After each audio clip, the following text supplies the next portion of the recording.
ශෂින්කා විමලධර්ම මම ජ්‍යෙෂ්ඨ කතිකාචාර්යවරියෙක් වශයෙන් කැලණි විශ්වවිද්‍යාලයේ සේවය කරනවා.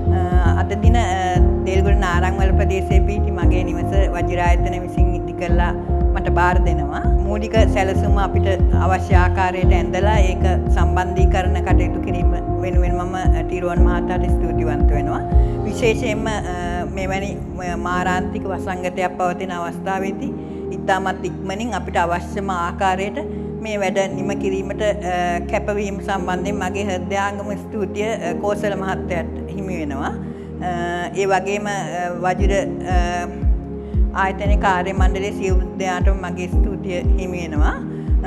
ඒ වගේම මට කියන්න තියෙන අලුතෙන් නිවාස ඉදි කරන්න ඉන්න අයට වජිර ආයතනයෙන් නිවාසයක් ඉදි කිරීම මම ඉහළින් නිර්දේශ කරනවා.